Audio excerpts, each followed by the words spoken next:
minorities and all in India. See, let me tell you from my experience. We face these kind of questions basically because of the lack of understanding of the person who asked the question.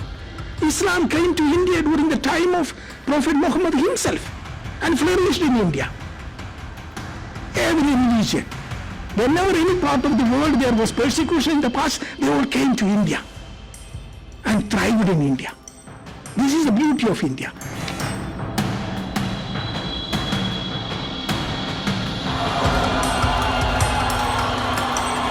India has issued a sharp and public pushback after concerns over minority rights were reportedly raised during Prime Minister Narendra Modi's high-profile visit to the Netherlands.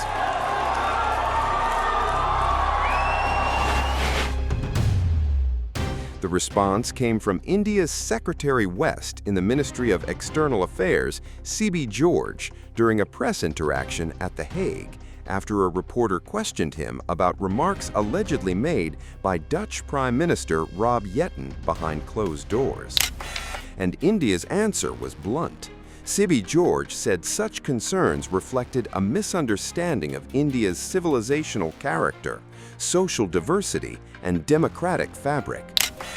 The exchange came even as the two countries officially upgraded ties to a full-fledged strategic partnership, signaling a major step up in India-Netherlands cooperation across trade, technology, and clean energy.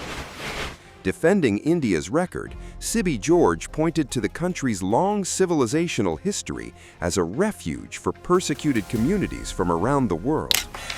About press freedom and minorities and all in India. See, let me tell you from my experience. We face these kind of questions basically because of the lack of understanding of the person who asked the question.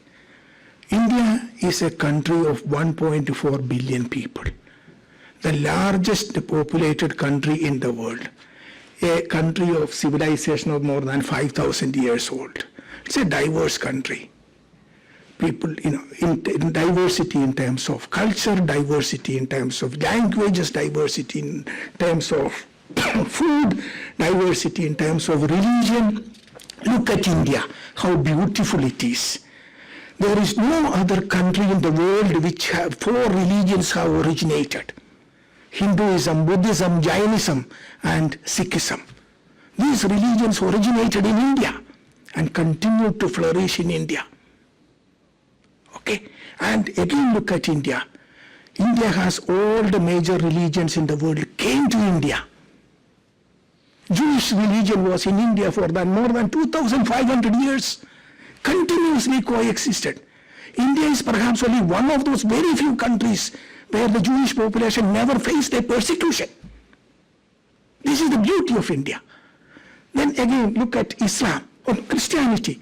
Christianity came to India immediately after the resurrection of Jesus Christ. Continued to flourish in India. Today Christianity is more than 30 million Christians in India. Christianity came to India much before it came to Europe. And it flourished in India. This is the beauty of India. Islam came to India during the time of Prophet Muhammad himself and flourished in India. Every religion, whenever any part of the world there was persecution in the past, they all came to India and thrived in India. This is the beauty of India. This question comes because of the lack of understanding of this. Today we are 1.5 billion people, diverse, living in peace and harmony. And a democratically elected government where peaceful transition of power happens. Again, a beautiful thing. George underlined that Jewish communities never faced persecution in India, that Christianity has thrived for centuries with nearly 30 million Christians living in the country, and that Islam, too, flourished on Indian soil. According to reports, the friction emerged during closed-door discussions where Dutch Prime Minister Rob Jetten referred to assessments by Western institutions and rights groups concerning Southeast Asia.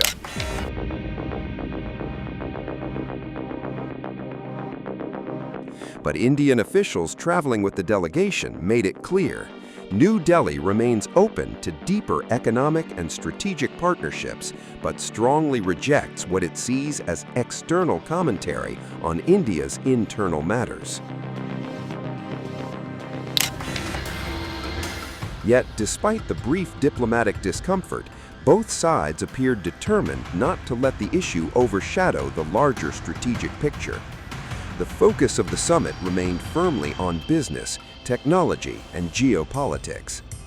India and the Netherlands discussed expanding their nearly $28 billion trade relationship, increasing cooperation in semiconductors, boosting clean energy investments, and strengthening supply chain partnerships at a time of growing global uncertainty. In many ways, the episode once again highlighted the balancing act now shaping India's ties with Europe, deepening economic interdependence on one side and sharp differences over political narratives on the other.